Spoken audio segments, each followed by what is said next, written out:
আসসালামু আলাইকুম। এনআইভিএস হোম স্কুলে সবাইকে স্বাগতম। আমি সাইমা নাফিজা, সহকারী শিক্ষক Bangla, national ideal English version school, Banasree, Dhaka.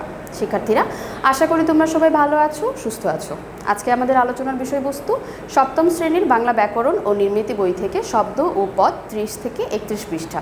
শিক্ষার্থীরা, আজকে আমাদের পাঠ নম্বর থাকছে 10 এবং তোমাদের জন্য বাড়ির কাজ থাকবে 9 নম্বর। আজকে আমাদের পাঠ নম্বর থাকছে 10 এবং তোমাদের জন্য বাড়ির কাজ থাকবে 9 নম্বর। তাহলে চলো শিক্ষার্থীরা, আমরা আমাদের মূল পাঠে চলে যাই। আমরা গতদিন পড়েছিলাম কারক কত প্রকার এবং বিভক্তি সম্পর্কে। আজকে আমরা জানবো কর্তৃকারক, কর্মকারক এবং করণকারক। কর্তৃকারক হচ্ছে, এখানে দেখো শুরুতে কিছু উদাহরণ দেওয়া আছে। পাখি ডাকে, সে যায়, বুলবুলিতে ধান খেয়েছে।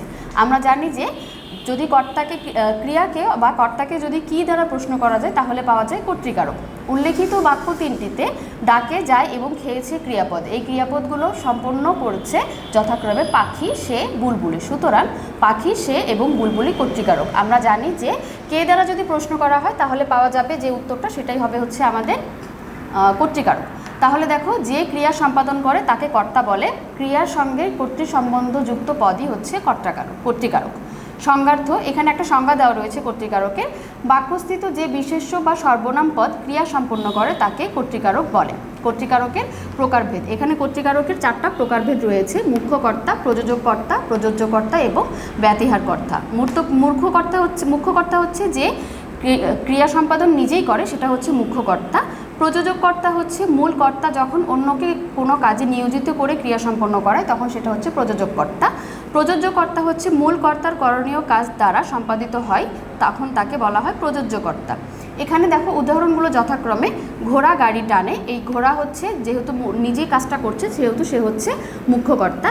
প্রযোজককর্তা হচ্ছে মা শিশুকে চাঁদ দেখাচ্ছেন। এখানে মা শিশুকে দ্বারা চাঁদ দেখানোর কাজটি করছেন, এই জন্য এখানে মা হচ্ছে প্রযোজককর্তা। প্রযোজ্যকর্তা হচ্ছে মা শিশুকে চাঁদ দেখাচ্ছেন। একই উদাহরণ দেখো, এখানে শিশুকে দেখাচ্ছেন, যেহেতু শিশুকে এই যে শব্দটা বোল্ড আকারে দেওয়া আছে এজন্য শিশুকে এই শব্দটা হচ্ছে প্রযোজ্যকর্তা। আর সবশেষে আমরা দেখব হচ্ছে ব্যতিহারকর্তা।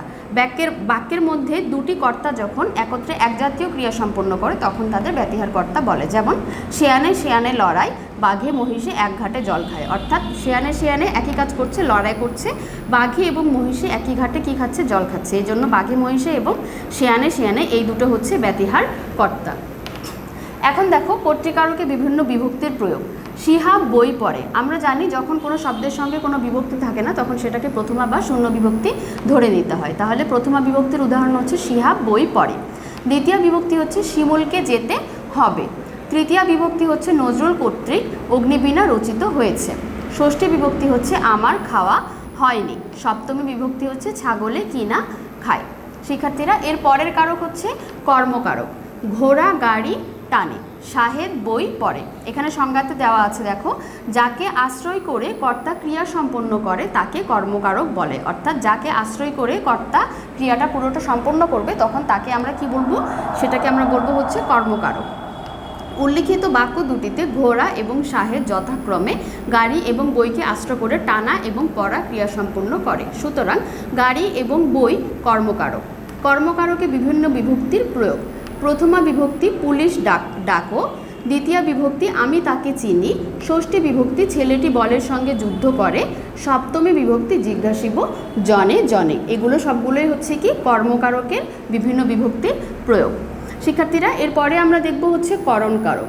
করণ শব্দটি অর্থ যন্ত্র, সহায় বা উপায়। অর্থাৎ ক্রিয়া নিষ্পত্তির ব্যাপারে যা প্রধান সহায় তাই হচ্ছে করণকারক। সংজ্ঞা: কর্তা যার সাহায্যে ক্রিয়া সম্পাদন করে তাকে করণকারক বলে। যেমন ছেলেরা বল খেলে, বন্যায় দেশ প্লাবিত হলো, কলমটি সোনায় মোড়া। করণকারকে সাধারণত তৃতীয় বিভক্তি হয়। এই লাইনটি তোমাদের জন্য ইম্পর্টেন্ট, কারণ এটি বহু নির্বাচনী প্রশ্নতে অনেক বেশি আসে। করণকারকে সাধারণত কোন বিভক্তি হয়? করণকারকে সাধারণত তৃতীয় বিভক্তি হয়। এই লাইনটা তোমাদেরকে মনে রাখতে হবে। করণকারকে এখন বিভিন্ন বিভক্তির প্রয়োগ দেখো। প্রথমা বিভক্তি ছেলেরা বল খেলে। আমরা জানি যে কি দ্বারা প্রশ্ন করলে যে উত্তর পাওয়া যাবে সেটি হচ্ছে করণকারক। দেখো, ছেলেরা কি দিয়ে খেলে? ছেলেরা বল দিয়ে খেলে। ছেলেরা বল খেলে। তৃতীয় বিভক্তি আমরা কান দ্বারা শুনি। পঞ্চমী বিভক্তি এর সন্তান হতে দেশের মুখ উজ্জ্বল হবে। ষষ্ঠী বিভক্তি তার মাথায় লাঠির আঘাত করো না। সপ্তমী বিভক্তি আকাশ মেঘে ঢাকা। শিক্ষার্থীরা, আজকে আমরা জেনেছি কর্তৃকারক, কর্মকারক এবং করণকারক। তোমাদের জন্য 9 নম্বর বাড়ির কাজ হিসেবে থাকবে ওয়ান ওয়ার্ড আনসার। আমি গত ক্লাসে তোমাদেরকে বলেছিলাম যে তোমরা একটা প্রশ্ন তৈরি করবে এবং সেটার উত্তর দিবে মাত্র একটা শব্দে। এটা হচ্ছে ওয়ান ওয়ার্ড আনসার। তোমাদের এই 30 এবং 31 নম্বর পৃষ্ঠা থেকে, অর্থাৎ কর্তৃকারক, কর্মকারক এবং করণকারক থেকে তোমরা 10টি ওয়ান ওয়ার্ড আনসার করবে এবং তোমাদের 9 নম্বর বাড়ির কাজ হিসেবে জমা দেবে। শিক্ষার্থীরা, আশা করি তোমরা আজকের আলোচনা বুঝতে পেরেছো। সবাই ভালো থাকবে, সুস্থ থাকবে। আল্লাহ হাফেজ।